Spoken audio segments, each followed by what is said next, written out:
Welcome back, ladies and gentlemen, to the final recap of the German Bundesliga season 2025-2026. Now all of the leagues are over. All of the seasons have finished. For me personally, there are a couple of leagues which I think are still ongoing, but for me, this is it. And overall, I am pretty pleased with how all of the seasons went. You've seen the Austrian Bundesliga recently; that went pretty well for me. And I'm also quite satisfied with the German Bundesliga, namely the strongest chess league of the world. I did only play 4 games this season, which is not a lot, considering that there are 15 games in the German league. The reason for that was not at all any disagreements between me and my club, just that there was somehow often an overlapping, and I didn't have a lot of time on many weekends. So I'm really hoping to play a few more games in the next season, specifically against the very strong teams like Baden. I did have we did play against Viernheim, where I also played. Who, by the way, in the end they won the league quite convincingly ahead of Baden-Baden. And when it comes to my club, FC Bayern München, we actually finished on the 4th place, which is quite a remarkable achievement for the club. I think that the captain and all of the responsible people were quite happy. As far as I'm aware, this is the best result of the club since 1990 or ever, something along those lines. We have a very strong team in general. Like, I was playing on board 7 out of 8 boards on this final weekend, which, yeah, I think speaks volumes about how strong the German league is. The final weekend, I already said it in the last recap, it was a central weekend, which means that all of the teams are playing in the same location. The only thing that was bothering many players, me not so much, but I've heard quite some negative feedback. Was the location where it was played. It was in Berlin, in the Willy Brandt house. It's quite a nice house, or quite a nice complex in general. But the first thing was that not all teams could play in the same hall.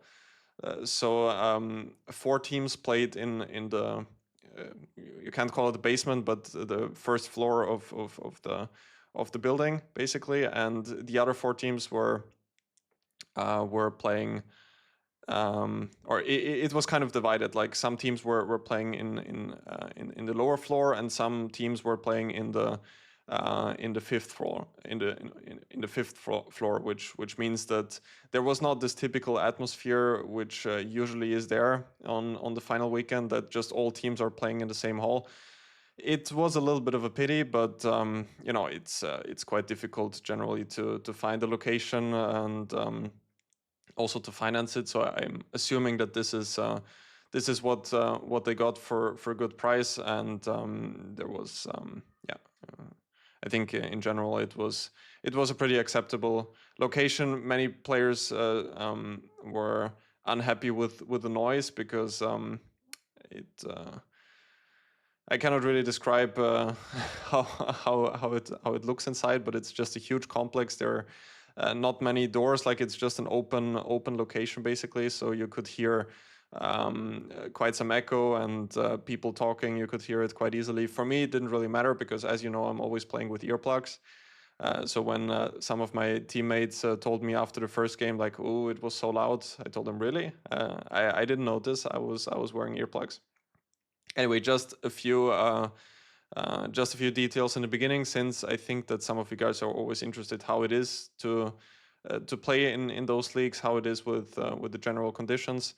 But I think that was the most important things for now, and I think that you are curious about how my game went on Sunday. So, as I said, I played on board number 7 against. We played against the team of FC St. Pauli, which is also the team, by the way, that has Magnus Carlsen in their lineup. He did not play any single game in this season, as far as I'm aware, though. I was kind of speculating that he might come, since he is playing in the TP Sigeman tournament in Sweden starting on Friday, I believe. So I thought that maybe he wants to get like 1 or 2 games for practice for the tournament. But I think yesterday I saw an Instagram post of Magnus, and I think he's enjoying life somewhere in Spain with his family. So yeah, that's also good for him. Yeah, I played against Frank Sawatzki. I think he's somewhere between 40 and 50, maybe 46, 47 or something like that. And as you can see, rated 23-33, FIDE master. He's a pure E4 player, so that's also what he went for. By the way, today, as usual, we are not consulting the engine whatsoever in this game analysis. I even turned off any of the lichess feedback which is there. So what I see here is just the plain notation without anything, and all of the comments which I'm about to tell you are just my own thoughts. I went for the Sicilian. Nowadays, my go-to weapon if I want to, really fight for a win and not just have a solid game. It's generally quite difficult, I think, to prepare against me generally, because I do play a lot of e5. I do play many different Sicilians, and also from time to time I do go for the French. Also have some Caro-Kann games.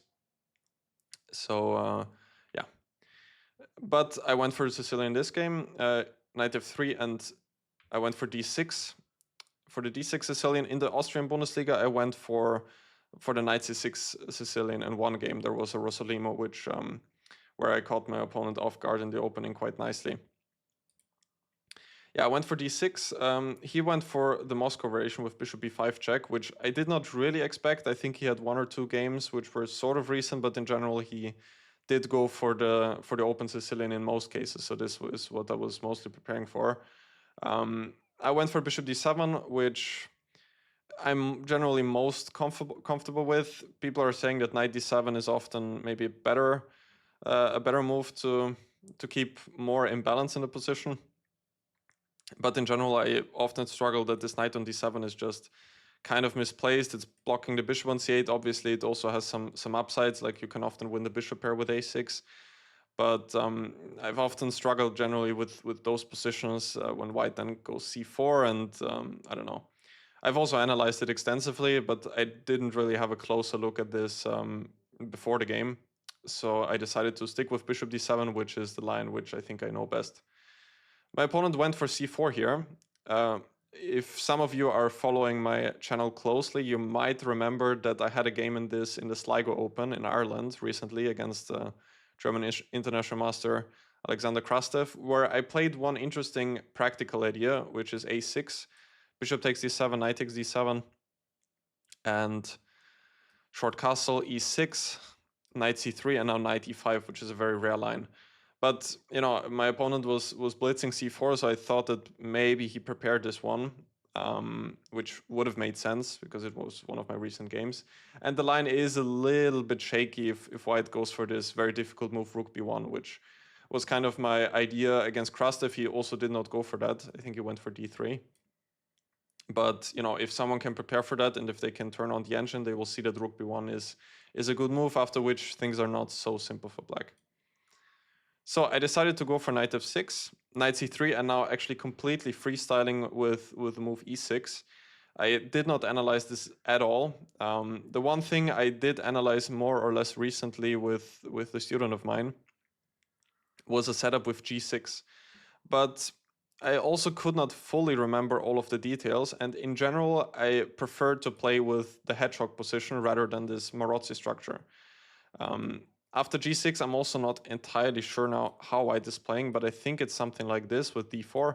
C takes d4 and both knight takes d4 and queen takes d4 are ideas, but I think that now white has sort of move ordered me to some extent. I don't think that this is a line which black generally really wants, but I could be completely wrong. Maybe this is still what I had in my notes with knight c6. But those Marozzi structures, especially if white can consolidate, they can be a little bit passive for black, and black is often really relying on some concrete ideas here to not allow white to get some nice setup with f3, bishop e3, or h3 and bishop e3. Yeah, starting with e6 was an idea which I really came up with over the board, and I'm not so sure like how great it actually is. It's definitely not super bad for black. There is no way, because it's just a very logical move. But my idea was like, if we think about the Krastev game, where I went for a6, I didn't have the knight on f6, but just in general, White's idea is now very often not to play with d4, but actually to play with d3. Because now my knight on d7 is a little bit misplaced in this position, and it would much rather be on c6. And White now has these ideas to play with knight e1, f4, like here, for example, knight e1, short castle, f4, something along those lines. Often can play g4, g5, then rook f3, rook h3, some attacking ideas. But even without an attack, White can just simply claim that he has a bigger center, more space. And for Black, it's not so easy to get some counterplay here, because I think White can just always go a4, and it's not really possible to get b5 in anytime soon. So probably the best for Black in general is to try to reroute the knight at some point to c6, but now you can see that Black did lose a lot of time, and still White can try to continue with this plan of, I don't know if about knight f3, but generally some g4, g5 could possibly come. Yeah, but if Black takes with the queen, then White is usually quite happy to go for this type of hedgehog structure, because from what I understand in the hedgehog structure with the pawn on e6, and to some extent also in the Maróczy structure, it depends a little bit, but in general I think the knight can be a little bit better on d7, because on c6, if it goes here, then you cannot really put any pressure on the c4 pawn, which is also what I did in the game with rook c8. And, you know, I'm not like 100% sure what like also this shouldn't be the end of the world for Black, but the knight on d7 is just a bit more flexible. It can also sometimes go to c5, and also the queen is not perfect on d7. Like in the game, I went for queen a5 later on, so it might not also be terrible at all. But I think with the knight on d7, it could be just a better version generally. But I started with e6, and now my idea was that after castle I went bishop e7, and now he went for d4, because if he goes for d3 now, then I can castle, and I still keep the option now to take with the queen on d7. So I'm not so sure what he does now, but let's say he continues with this plan of knight e1. Now I could even think about just going knight c6, but also just to go a6 and then to take with the queen, and then I can get the knight to c6 immediately, or even push b5 right away. So this was my idea of this specific move order. I think the way he played is probably principled, and c takes d4, he took back with a knight. He could also consider generally taking with the queen, but I think this was probably the right move here to take with the knight. I went for a6 now, and now I got this exact position, which I think that White did achieve a little bit here, because if we compare it to other lines, like for example, White can also take here. There is also the move knight takes d7 here. Let's say c4, knight f6, knight c3, e6.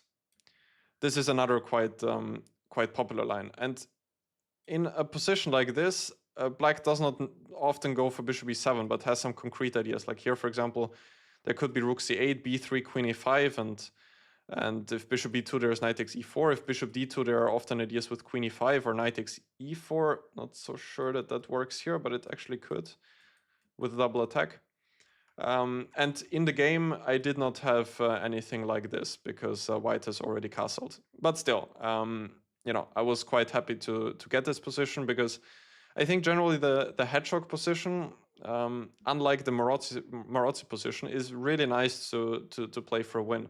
Also, in this specific position, I was able to exchange the light squared bishop, which, if we compare it, for example, to the Sicilian Khan, which is another way to get the hedgehog, but here we have the light squared bishop still on the board. For example, something like this often can appear. Very typical hedgehog position. White usually goes for something like this, and this is a position which you can often reach. This is a typical hedgehog. But now, since we still have these bishops on the board, White's space advantage does count a little bit more, because I've said this already hundreds of times in my videos, but if you have less space, usually you want to exchange minor pieces, because then it's easier for your remaining pieces to find space to maneuver. So I think that it should be quite a favorable hedgehog position for me. Still, White is probably a little bit better objectively speaking, but I was quite happy to get the position just because it's quite playable. It's safe also kind of for both sides, but you know, it's a nice strategic fight, which I was looking forward to get in this game. Yeah, also here I took with the knight just because then I can get rook c8, I can get queen a5. Maybe there are also some other specific reasons why the knight is usually better on d7. Because like from my argument, which I just made, it would be nice to play knight c6 to exchange more pieces. But I'm not so sure that that you want to really take on d4, because like, for example, if white now goes for something like, I don't know, bishop e3, castle, knight c6, castle, queen d2, or let's say h3, knight c6, and something like rook c1, I'm not so sure that you want to take here. Maybe it could be a possible idea to play b5 immediately, but otherwise it's also going to be easier for white to put pressure against the d6 pawn. So there could be quite a few reasons why taking with the knight is better. For me, it's personally like a matter of experience, and also like from what I analyzed, usually in those positions the knight was better on d7. He went for b3, aiming to fianchetto the bishop on b2, which I think is a logical setup. Now I'm already kind of threatening rook c8. Like if he goes for bishop b3, I could have some ideas like this, b3 and b5. This is exactly what black is hoping to achieve, because now he cannot take back because the knight on c3 is hanging. So I think this was logical, b3. Here queen a5, a flexible move, because in this position, bishop b2, rook c8, quite often from those lines, what I saw was that often queen h5 is one idea to offer the exchange of queens. But you know, I was also thinking that like once queens are exchanged, black is definitely quite safe, and the king on e8 could even be not so bad, because I thought that here I could have ideas like rook g8, g5, g4, and the king can just stay on e8. But to some extent, it could also make matters a little bit easier for white without queens on the board. It's hard to imagine that white... I could definitely also outplay my opponent here, but it's also kind of a safe situation for white, I would say. So I decided to castle short. But my main idea was like not to castle immediately, just to keep the option, because I was thinking, you know, maybe if he goes for a move like queen e2 now, maybe then I could go queen h5, because now he has moved the queen already, and if he takes now, at least he lost the tempo. But he went rook c1, short castle, queen e2, and now the very typical idea in the hedgehog is to go rook e8 and then bishop f8, at least in this specific hedgehog position. If we go back to the Khan type of hedgehog, here usually also this rook goes to e8, the other one goes to c8, the queen goes back to b8, and then there's this very famous plan of going bishop d8, bishop c7 as well, to try to prepare d5, and then this battery could be quite nice on this long diagonal. By the way, all of this at first I learned, I have to give credits again to the book of Maurizio Flores, Chess Structures. If any of you are serious about chess improvement and are not feeling so comfortable about general plans in the typical pawn structures, I can really highly recommend you to get this book. It was kind of my introduction to how to play all of these different positions. Yeah, but in the game, this plan obviously of bringing the bishop to c7 makes less sense. First of all, I don't have the queen on b8, and yeah, bishop on c7 is just not really doing much here. But getting the bishop to f8, specifically if the queen is on e2, makes a lot of sense, because sometimes I could even think about breaking in the center with d5. Only sometimes, yeah, because often it just doesn't work, because white can play e5. But, you know, I'm just slowly improving my position. Maybe I can also play g6 next, which I also played in the game after that. And it's also not so easy now what white will do. And I speak also from experience. Like when I often had white in those positions, it felt really difficult now to find a decent plan. He went for queen d2. I think what could be better is trying to play rook c2, rook d2, or maybe also rook d2, rook d1, something like this. And I would have maybe also continued with g6. I was not entirely sure yet. Like g6, then rook d2, I guess he can play. But still, it's not obvious at all how white can continue. Maybe at some point h3, move the knight. But still, even if the knight moves, white can never really exert a lot of pressure on d6, because the bishop is nicely protecting the pawn. And how else can white increase the pressure against the d6 pawn? it's not so clear. Yeah, he spent a lot of time, and then he went for queen d2, which of course sets up some ideas with knight d5, even though it's not even a threat immediately. But already here I was feeling like he was maybe not so sure how to place his pieces. Specifically, also since he usually plays the open Sicilian, I think that my opening choice in this game was quite practical. So as I said, I think white should play slowly with rook c2, rook d2. I guess you can also make an argument that he can try to choose another setup here, even though rook c1 is such a logical move. I don't know if he can think about queen d2 immediately. Now, I could castle short because knight d5 is not working since the queen on d2 is still hanging. I guess I could do that. Also, in some lines, there is this idea with g5, g4, which even according to the engine sometimes works. But here specifically, like I'm not 100% sure that it does. But it is one possible idea at least. It's this famous Fischer plan, which he introduced against Anderson in, I don't know when it was, some time in the 60s, I think. Fischer even did it after he castled short already. He went for this king h8, rook g8, and then g5, also in the hedgehog structure.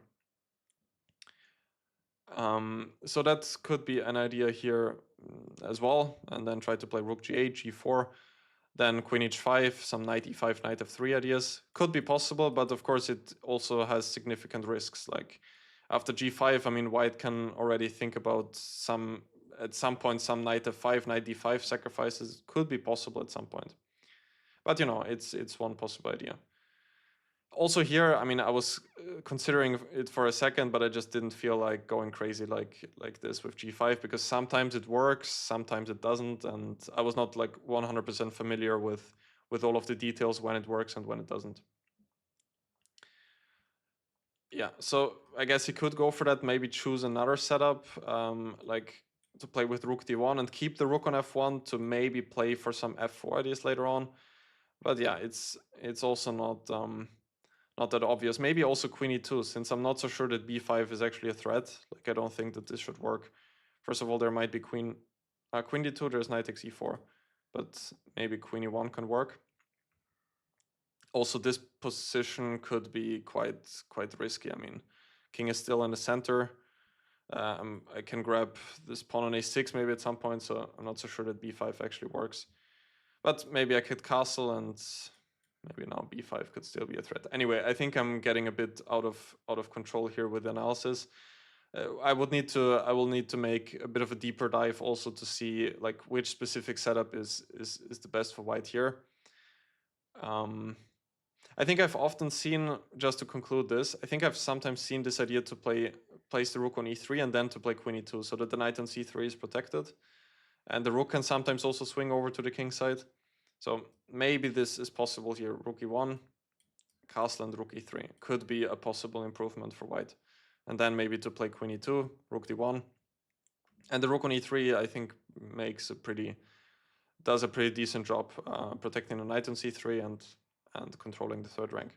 But anyway, let's get back to the game. So bishop f8, he went queen d2.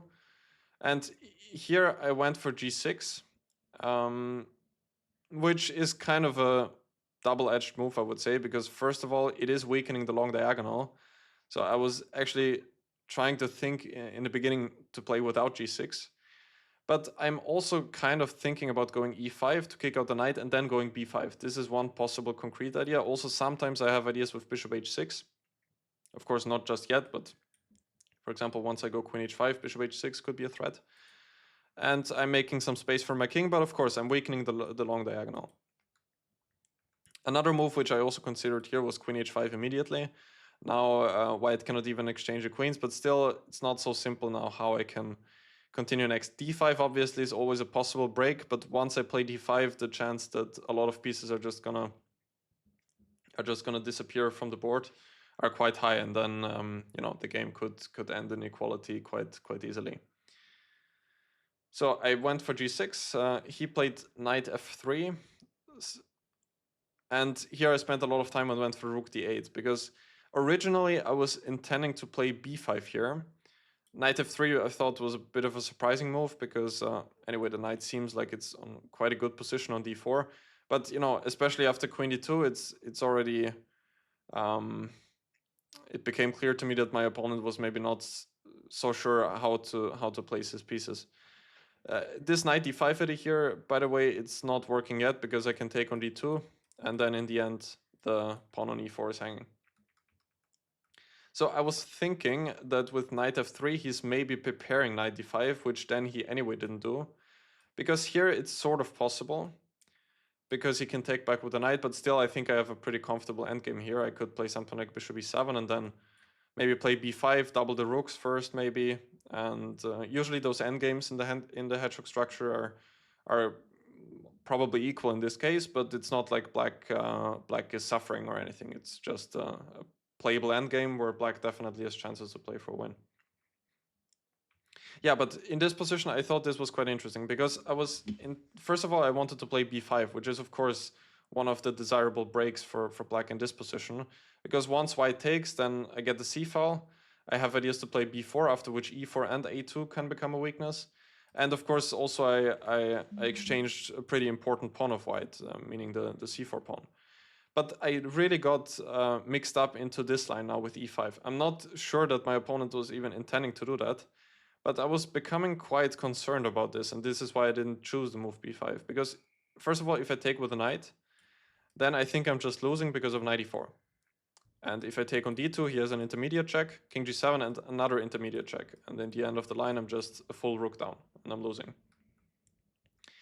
So then I was trying to make it work. I was considering many things. I thought that d takes e5 is probably the move which, if it works, I have to play d takes e5. But I still thought it was dangerous because he can play knight takes e5. Now again, I cannot take back with the knight because of knight e4. And my queen is hanging. So if I take on d2, again, the same problem. I'm just losing in the end. He can even take here and then take on d2 next. And well, also king h8 doesn't help because he can just take and then everything is hanging in my camp. And I think I'm just losing. So I did consider some other moves here, I think, as well, but it looked a little bit shaky. Maybe there is still some way to make it work. I think my teammate mentioned to me that the rook d8 is maybe a possibility here. But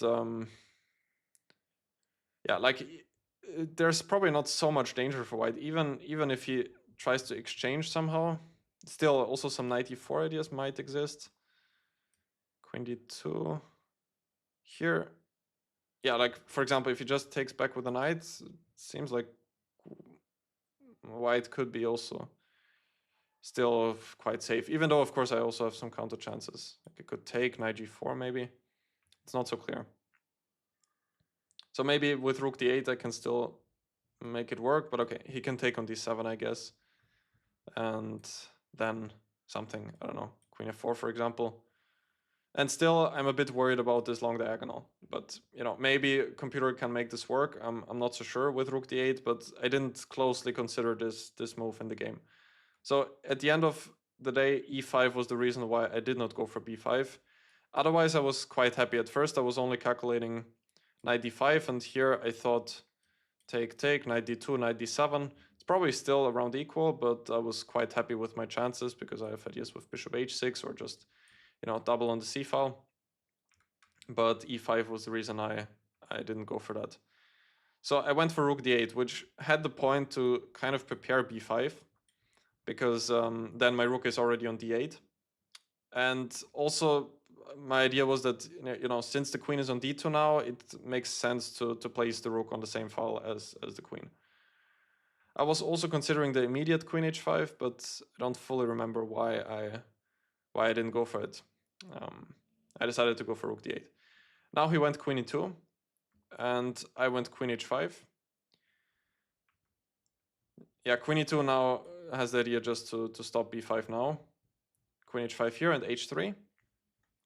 And here I went for bishop h6, which looks a bit strange, but my idea was to play knight e5 on the next move.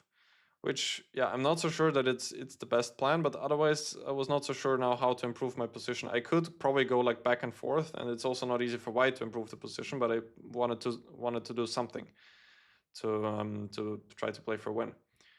So bishop h6. He went rook b1. If he goes rook c2, there are...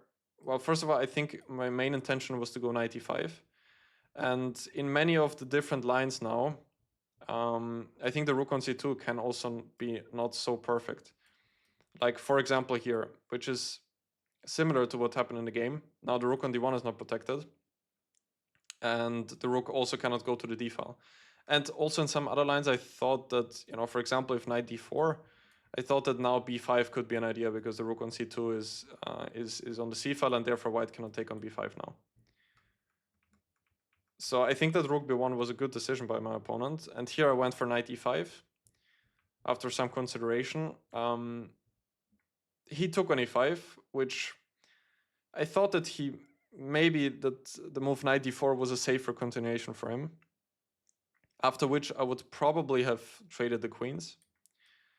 And now I was not so sure how to continue. There was the immediate idea to play b5, but I was not so happy with that because he can take on b5, knight takes e4, and here it seemed like there are probably a couple of options for white. First of all, the forcing knight takes d6 I thought was probably winning a pawn. Maybe there's still some way for black to get some compensation, but it didn't seem like I'm really playing for a win here. So, you know, I have no idea what I would have done here at the end of the day. Maybe it's just something slow. Question is, what specifically? White probably does not really... Well, maybe he wants to go for f4 actually. I mean, I could go back bishop f8, but it's kind of a sad move to make with the idea to maybe bring back the knight to d7. Rook c6 was another move which I briefly thought about, but after knight d4 I have to go back again. But, you know, maybe this is actually not such a bad idea, because now at least d6 is protected. But also, I mean, e5... Maybe, but usually e5 is not really a move which white wants to make positionally speaking. I was just considering if it can work out concretely, because I cannot take since the rook on d8 is hanging. And if knight d8, my position is a little bit cramped, so maybe this could be a bit dangerous for black. Still, probably not the end of the world, because the pawn on e5 is a weakness, but I'm not so sure. Still, I could go for this immediately, but still knight e4 can come. Yeah, hard to say. Still, the position should be around equal, I think, but this is definitely safer for white than what happened in the game, I believe.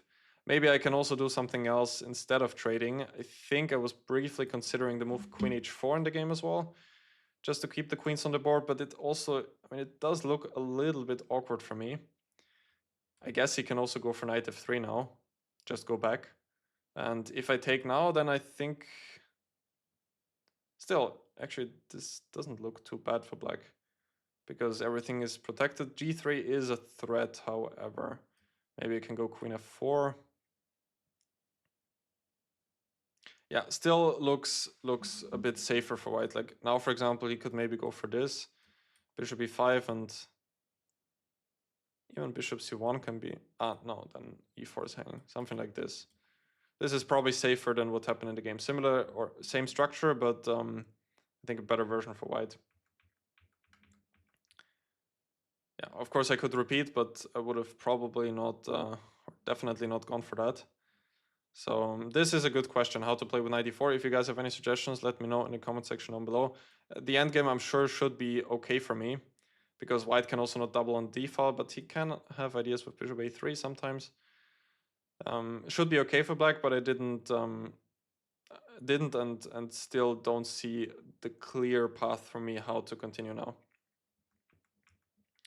Anyway, he took on e5, queen takes e2, knight takes e2, d takes e5. This is what I was trying to get with this knight e5 operation. Now the pawn on e4 is hanging, so if he takes here, then it might appear equal, but I think black should have some chances here, because f3 still runs into bishop e3. Moreover, his pieces are maybe a little bit uncoordinated. Still, like now that I look at it, I think in the game I was a bit more optimistic than I probably should have been here. Maybe he can go for knight c3. After which, like knight d2 probably doesn't do much. He can maybe go rook d2, but also rook a1. And my knight is in a bit of danger. So, Not so sure what I can do except for taking. After which, well, I can maybe take and go b5 or maybe. Still, it has to be a draw because I'm not even threatening to take, because in the end there's going to be rook d8. So this, like, it should be equal, something like bishop f6, take, and I think this rook endgame could come out when I think it's just a clear draw. Yeah, but okay, it seems like knight takes, bishop takes e5 would have been a possibility, but he went for f3 fairly quickly. Now knight e7, just protecting the pawn on e5. And here he went rook d3, which I think is the start of where it went wrong for him. Maybe I'm wrong here, but I thought that a move like, for example, king f1 was a bit safer. If now knight c5, he can just take. I was planning to go f6. And now, I don't know, maybe he can even play bishop c1 now. It's still a playable endgame, and black does have some chances. Obviously, I have the doubled pawns, but it's not a bad doubled pawn because I always have the possibility to fight for the d4 square. I could try to do that with knight b8, knight c6, bishop e3 at some point. But still, I think this is probably safer for white. Maybe bishop c1, as I mentioned. Take, and now I don't know what. Maybe knight b8, yeah, which I mentioned.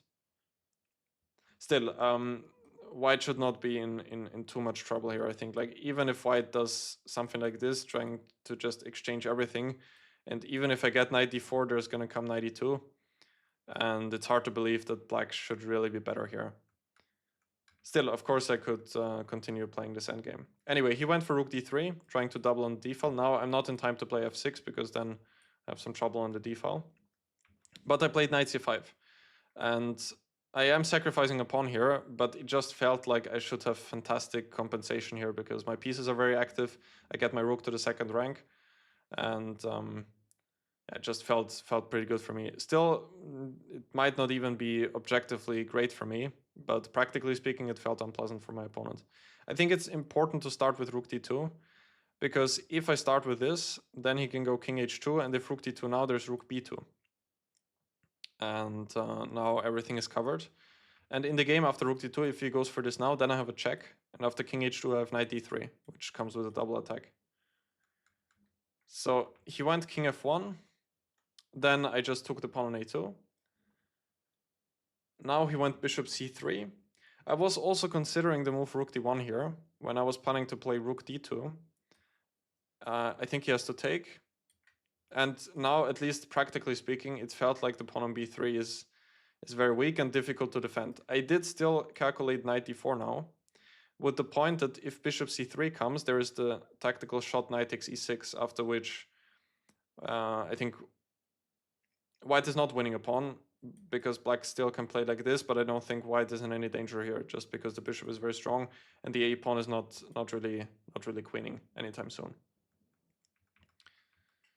Still, I have some chances to do something here. Like, for example, bishop e3 is one idea. He does have knight c2 though. I think I was also considering knight d7 and then to play bishop c3. But white is probably fine here. Like, now there is probably just knight c2. So I think this could have been one chance for him to still be okay. Because I think I should go rook d2 here. Otherwise, rook d8 is just too big of a threat. But he went bishop c3. Now king f8, I was spending a bit too much time here. Bishop c3 is obviously preparing rook d1. I was also considering bishop g7 or bishop d2, which also both look good for me, because if I exchange this bishop, then my king is never in any trouble anymore. Like, in this position, white still has some dynamic possibilities because my king is a bit weak, especially if he gets the rook to the 8th rank. So I was thinking about something like this as well, which also appeared to be good to me. But at the end of the day, I just decided to go for this, which should also be good. If bishop g7, I was unsure of e5 when I'm losing some time. e5, strategically speaking, is not a great move, but now my bishop is kind of blocked out. And if bishop h6, he could even think about going f4. So bishop d2 was the other candidate. And as I said, I didn't have a specific reason not to go for it. but I just decided to go for king f8 just to keep more options. He went for b4. If bishop b4, I was relying on bishop e3. I guess I could also play b6, but this was my idea because now he also cannot move the knight because I have rook f2 check. And then I can take the pawn. So he played b4. I played knight a4. If knight d3, I think I didn't like rook d1 here. And yeah, I have to go to f4 somewhere. I don't see what else I can do. I mean, maybe knight b2, but it looks kind of strange because it allows rook d8, but actually it might work because I have maybe this. King f2. If knight d3, there's still king g3. Knight d1, king g3.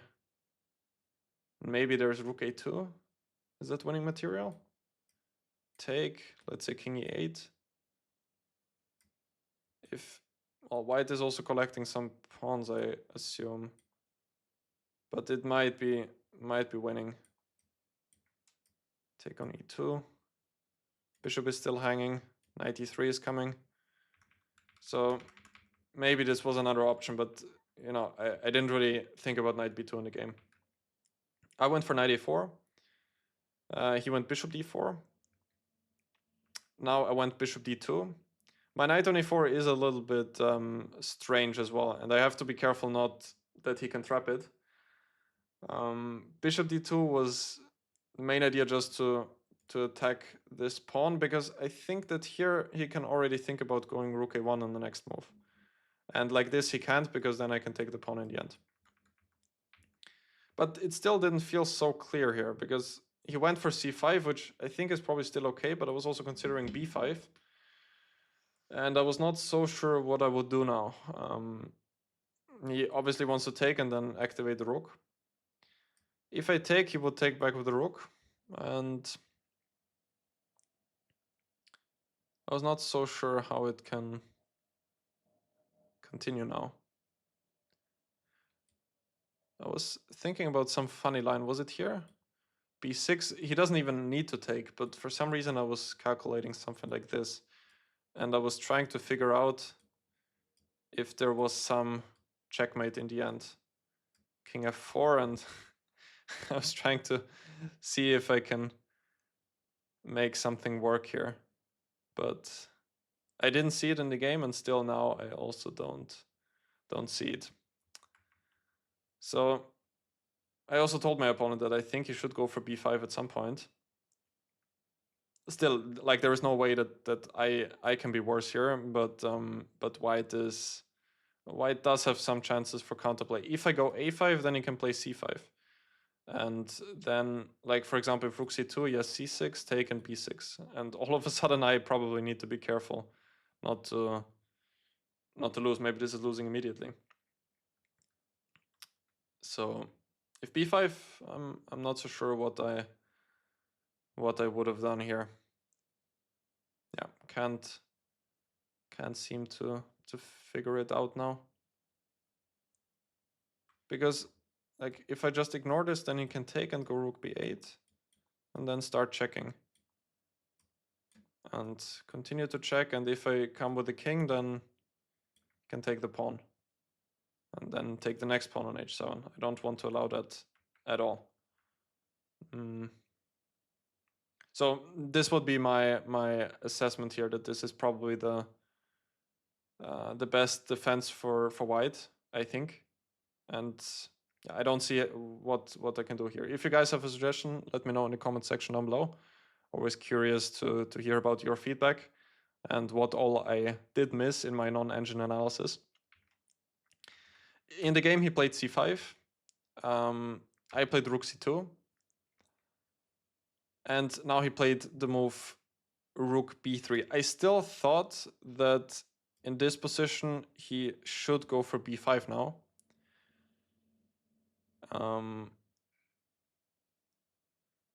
My idea was to take knight c5, I think.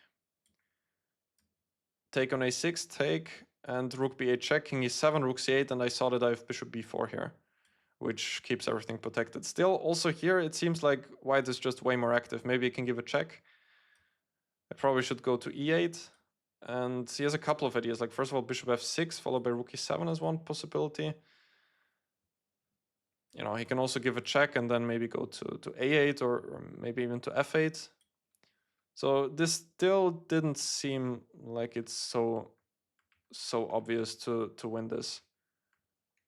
So I thought that b5 is still a better move here. He went for rook b3. I went rook c4. And now I was already feeling quite happy, because I didn't see a way for him to defend the b4 pawn, and he was relying on one specific trick, rook d3 followed by bishop f6, but I had a pretty nice defense here, which I had to see when I played rook c4, because otherwise I could even be in some trouble with bishop f6 coming next. You can use this as an exercise, black to play and to win here. If you want, you can stop the video now. There was one other variation which I wanted to point out here, because after rook d3 it's already losing for white. But one of my teammates mentioned to me that b5 was apparently still a draw. Was that here? Or was it something else? There was a very, very nice trick somewhere. Was it b5? Because here I can take knight c5, which was my intention. I don't think it was here.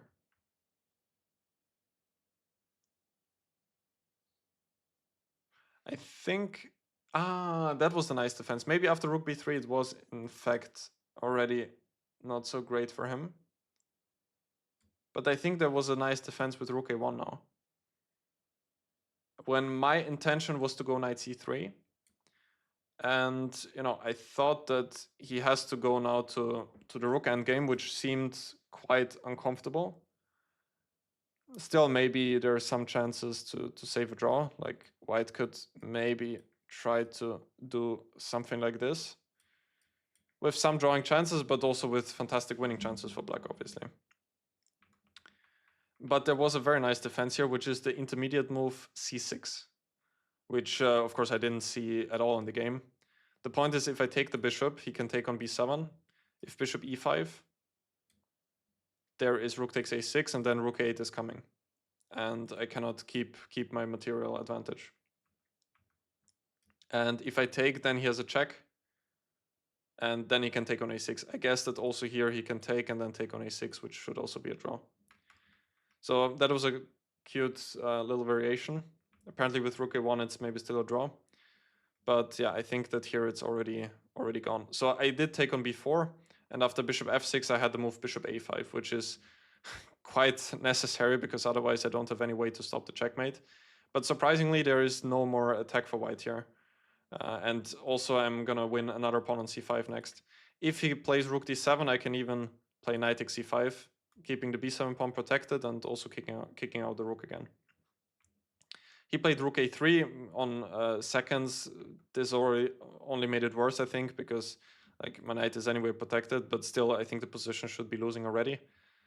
I played king e8, and after king f2 I played bishop b4, after which he resigned.